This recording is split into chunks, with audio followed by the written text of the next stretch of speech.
So the other day, it was myself and my 10-year-old daughter driving home in the car, and we drove past this little development, and she says, "Oh, Mom, that little area looks really cute. Is that new? What is that?" And I told her it was a new construction where 100% of the houses in there were built as rentals. She's like, "Well, what's the difference between renting and owning?" And so I explained to her, the difference between renting and owning. And she said, "Well, what's the cost? What do they pay for those rentals? And what do your average client pay for a mortgage?" And I explained to her, what the cost was. And she's like, "Well, it's pretty close. It seems like it could be pretty close." And she said, "Well, why wouldn't somebody just buy? What do you get for renting? Like when you're done renting, what do you get?" And I said, "You don't get anything. Maybe your deposit back."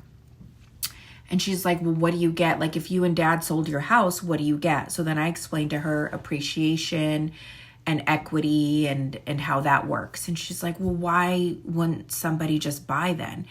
And I said, I was a renter once. Sometimes there's specific situations or reasons in our lives where it makes more sense for an individual to rent to buy. And she said, "Okay, that makes sense." She's like, "But do you think some people rent just because they don't know or understand how they could buy?" And I said, "Absolutely, 100%, that's a thing.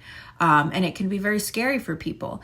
So from the mouth of my 10-year-old, knowledge is power. If you have questions about buying or setting goals, give me a call. Like, follow, and share for more. Have a great day.